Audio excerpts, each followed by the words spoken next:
ज़्यादा काम अपने काम और डेवलपमेंट पे ही फोकस रहा। भाई वो मैडम को जिताना चाहते हैं, शशि परमार पे जो एक बहुत बड़ा विश्वास उनका है मेरे ऊपर। हाँ देखो, खानक बहुत बड़ा हमारा हब है और छोटी छोटी समस्याओं के लिए भी लोग तंग हो रहे। मैं जॉन कुमार एक बार फिर से हाजिर, एक ऐसे शख्स से आपको रूबरू करवाने जा रहे हैं जो कि अपने आप में भिवानी शहर में एक जाना माना नाम है। हम बात कर रहे हैं शशि रंजन परमार की। तो सबसे पहले हमारे चैनल पर सर का हम स्वागत करते हैं। नमस्कार सर। नमस्कार नमस्कार, आपका भी स्वागत है, धन्यवाद। सर सबसे पहला हमारा सवाल, आप चुनाव मैदान में तो शाम से चुनाव लड़ रहे हैं विधानसभा का, तो अभी आपकी तैयारियां क्या चल रही हैं चुनाव को लेकर? देखो, मैं तो पिछले चुनाव से ही 2019 में मैं तुसाम विधानसभा में चुनाव लड़ा था बीजेपी से, और उसके बाद से ही रेगुलर अपने हल्के में लगा हुआ हूँ। लगभग ऐसा कोई दिन नहीं जिस दिन मैं 10-12 गांव में तुसाम विधानसभा में क्षेत्र में नहीं जाता। और मेरा प्रयास है उस इलाके की जितनी समस्याएं हैं, ग्रीवेंसीज हैं, मेरे लेवल पे जो प्रशासनिक लेवल पे, हरियाणा सरकार लेवल पे मैं प्रयास करता हूँ ज़्यादा से ज़्यादा उनको हल कराने का, और काफ़ी हद तक मैं कामयाब हुआ हूँ। देखिए, पुराने समय में आप विधायक भी रह चुके हैं, तो उसका आपको अभी कितना फ़ायदा मिल रहा है? हाँ, मैं भी पीछे विधायक रहा, 2000 में भी मैं विधायक रहा। तो उस समय रणबीर महेंद्रा जी के मुकाबले छतर सिंह चौहान साहब हमारे स्पीकर थे, और लगभग इन 5 हल्कों में मैं अकेला ही विधायक बना था विपरीत हालात होते हुए। तो उसका रिजल्ट ये रहा, मैंने बहुत ज़्यादा इलाके में काम कराए और बहुत मेरा ज़्यादा काम अपने काम और डेवलपमेंट पे ही फोकस रहा, और अब उससे मैं बहुत कुछ सीखा हूँ, और अब उसी लेवल पे मैं ज़्यादा से ज़्यादा काम तुसाम विधानसभा क्षेत्र में कर रहा हूँ। देखिए, तुसाम के माने चारों तरफ बहुत ज़्यादा गाँव, जो चुनावी रण है उस मैदान के अंदर आपकी विजय हो पाएगी? हाँ, मुझे तो कोई डाउट लगता नहीं, कोई सर्वे करा ले, कैसे करा ले। क्यों? तुसाम विधानसभा क्षेत्र मेरा परिवार है, मेरा घर है, और घर घर तक मेरा अपनापन है। 2.25 लाख मतदाता, और आज उनके बलबूते पे ही मैं पिछली बार विपरीत हालात होते हुए भी मुझे लोगों ने 56-57 हज़ार वोट उसमें काफ़ी मिली भगत के बावजूद मुझे दिए। तो मुझे उन पे 100% भरोसा है कि उनका विशेष आशीर्वाद मेरे ऊपर रहेगा और मुझे कामयाबी मिलेगी। देखिए, तुसाम के बाद में तुसाम में काफ़ी समस्याएं हैं, ज़्यादातर पानी की समस्या रह रही है। तुसाम में जो सीवरेज हैं वो ब्लॉकेज पड़े हैं, तो इस प्रकार की अनेक समस्याएं हैं, मूलभूत जो सुविधाएं उनकी समस्याएं सामने आ रही हैं। तो उन समस्याओं से निपटारे करने की किस प्रकार से तैयारी की गई है? देखो, मेरा तो एक हल्के का काम की मैंने पैरवी की है। वकील का काम अपनी पैरवी करना होता है, क्योंकि चुनाव में तो मैडम किरण चौधरी मेरा मुकाबला था, थोड़ी कसर रहेगी, और काम तो ये दायित्व तो विधायक का ही होता है। मन तो फिर भी उनकी एब्सेंस ना रहे, तो मैंने प्रयास किया हरियाणा सरकार में, और मैं लक्के कार्यकर्ताओं में ज़्यादा से ज़्यादा काम कराऊं, और उसी कड़ी में मैं सैकड़ों करोड़ रुपए इलाके में काम करवाने में काफ़ी हद तक मुझे संतुष्टि है कि भी मैं उन कामों को पैरवी भी कर पाया, हरियाणा सरकार से वो काम काफ़ी हद तक करा पाया हूँ। और मुझे उम्मीद है कुछ कमी रह गई है तो वो काम हम और भी ज़्यादा, क्योंकि मैडम अब किरण चौधरी जी बीजेपी में आई हैं, तो मैं और ज़्यादा हम काम करवा पाएंगे। देखिए, स्टेज के माध्यम से आपने एक बात कही सरकार को कि नए आदमियों के आने से पुराने आदमियों को नहीं भूले जाए, तो इसका तात्पर्य क्या है? नहीं, उसका तात्पर्य इतना ही था, मैं तो आर्य समाजी आदमी हूँ, लिपा पोती करता नहीं। इसलिए मैंने मुख्यमंत्री जी के सामने भी कही कि भाई मन की बात कह देनी चाहिए। मैं मानता हूँ उसी अनुरूप जो मेरे मन में भाव थे, अपनी बात थी, परिवार के मुखिया के सामने कहनी चाहिए।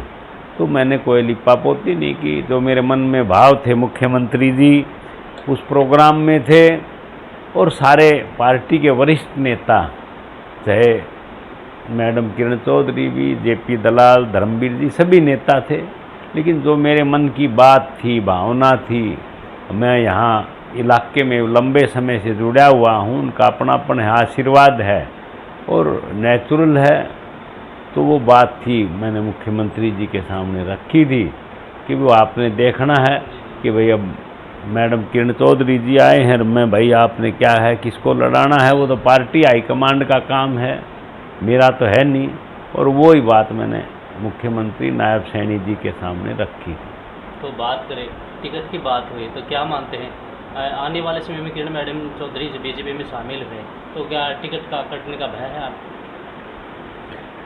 नहीं, भय वाली बात नहीं है। वो तो भाई एक नेता आए हैं तो वो कुछ न कुछ बातचीत तो करके आए हैं और मुझे भी पार्टी ने आश्वासन दे रखा है भाई आप अपना प्रयास जारी रखें, आपको भी चुनाव लड़ाना है, लड़ना तो एक नहीं है। तो वही संशय था दूर करने के लिए मैंने उस समय मुख्यमंत्री जी को भी कहा, हाईकमांड को भी कहा, आप बताएं कैसे करना है ताकि उसी हिसाब से हम काम करेंगे।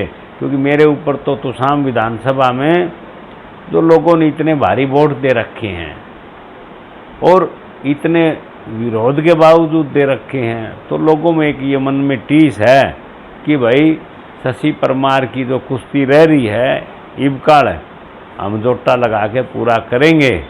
वो तो गर्भ में छिपी हुई बातें हैं, वो ही भाव मैंने कही थी भाई वो पार्टी की नहीं क्लियर करना है और तुसाम हल्के की जनता मन में क्या है उनके, उन्हीं का आशीर्वाद मिलेगा तो जब ही तो हम बन पाएंगे।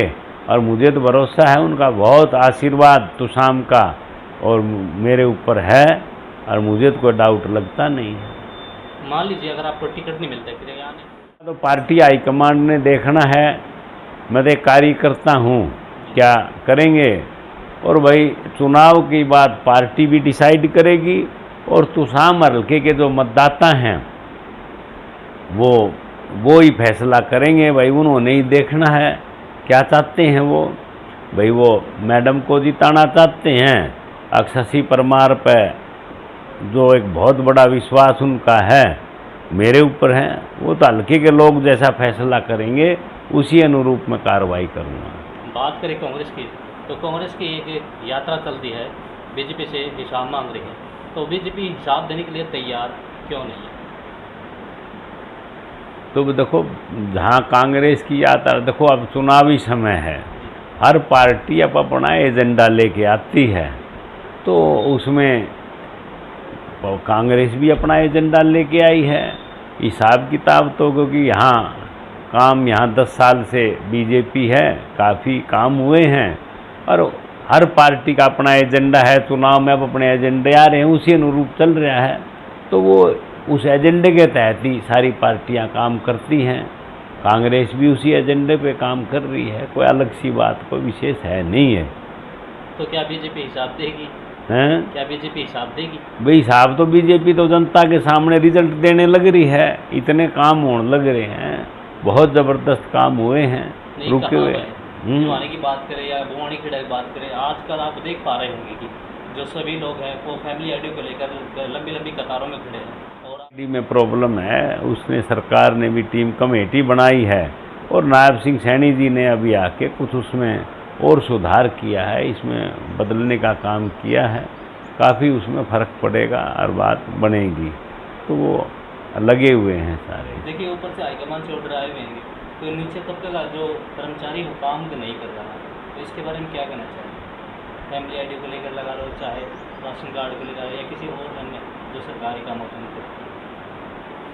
तो अभी मुख्यमंत्री नायब सैनी जी नए बने हैं, थोड़ा समय लगता है जमने में, समझने में, लेकिन उन्होंने क्लियर कट कहा है इसकी दिशा में जो भी त्रुटियां रही हैं इसको दूर करने की, और उसमें प्रशासनिक लेवल पे भी आदेश आए हुए हैं और वो सारे लगे हुए हैं, कोई ऐसी दिक्कत रहेगी नहीं आने वाले समय। खानक बहुत बड़ा हमारा हब है और उसमें सैकड़ों हजारों कर्मचारी काम करते हैं, पीछे काफ़ी समय से बंद रहा, तो इस सरकार में ही वो इसीलिए वो शुरुआत कराई गई ताकि लोगों को रोज़गार मिले, उनको काम मिले, और उसी के तहत ज़रूर सरकार का प्रयास है वो जो कमियां रहती हैं उनको दूर जो भी संज्ञान में लाई जाती हैं उनका प्रयास करते हैं दूर करने का।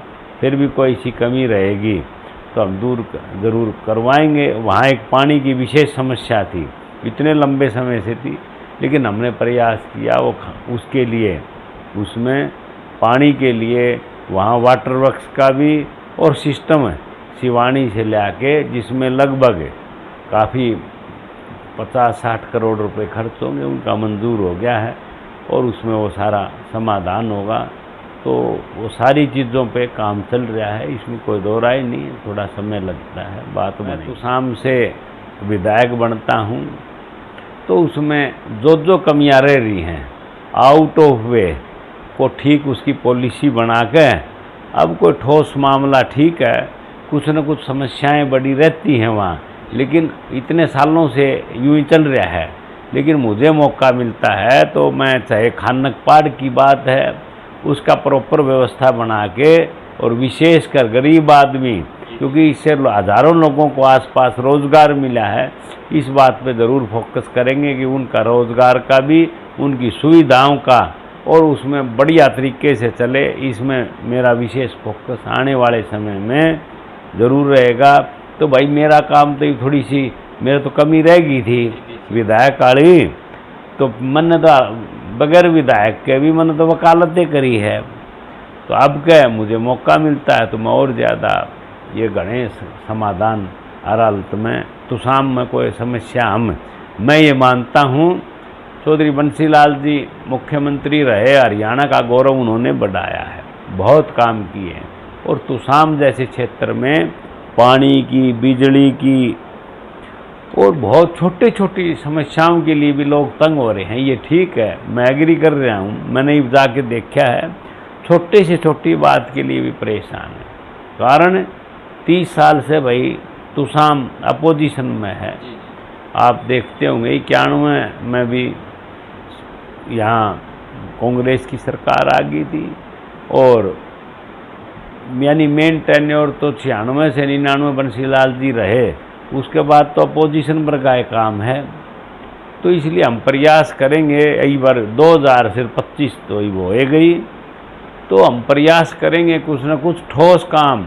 तो ये बंसीलाल जी ने बहुत किए, लेकिन उनने भाई खाड़े भी, नहर भी, पानी व्यवस्था पुरानी दरदर होगी, उसके लिए मेरा लगन है और मैं चाहता हूँ उनको पूरी करनी।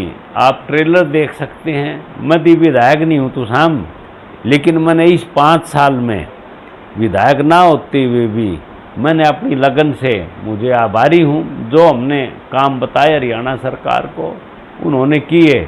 जैसे आप देखेंगे छोटे मोटे काम नहीं है, कैरू में कॉलेज खोल लिया, लड़कियों का कॉलेज। इसी तरह पीछे मुख्यमंत्री जी हमने इस सरवाड़ में कॉलेज वहाँ चालू किया, 25 साल की पुरानी डिमांड थी।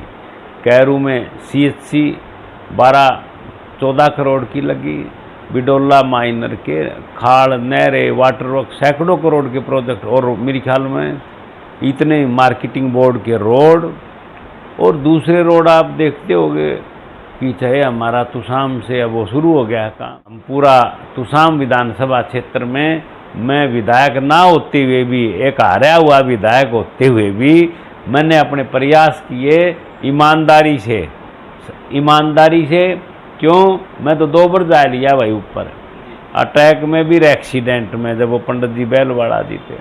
तो मेरा कोई लंबी चौड़ी कोई चाह नहीं है, मेरा ये जुनून है भाई वहाँ काम बहुत उठे और करने की ज़रूरत है। पानी, नहर, और लोग छोटी छोटी बातों के लिए तरस रहे हैं, उनको जब राजकाज में हिस्सा हो जाए तो मैं ठोस समाधान उनका देना चाहता हूँ, उसमें मैं लगा हुआ हूँ। और उम्मीद है कि भाई उसी टीस से मैं लगा हुआ तो सामने, तो भाई उम्मीद है मुझे मौका मिलेगा तो मैं ये काम सारे तुसाम विधानसभा क्षेत्र में करवा पाऊँगा। मेरा फैसला तुसाम विधानसभा की जनता पार्टी देखेगी, जो मेरी ड्यूटी लगाएगी उसको मैं पूरा करूँगा। जी धन्यवाद। ये हमारे खास परमार, इन्होंने काफ़ी अच्छे तरीके से बताया विधानसभा चुनाव में तुसाम से अगर उनकी विजय होती तो तुसाम के लिए कितने अच्छे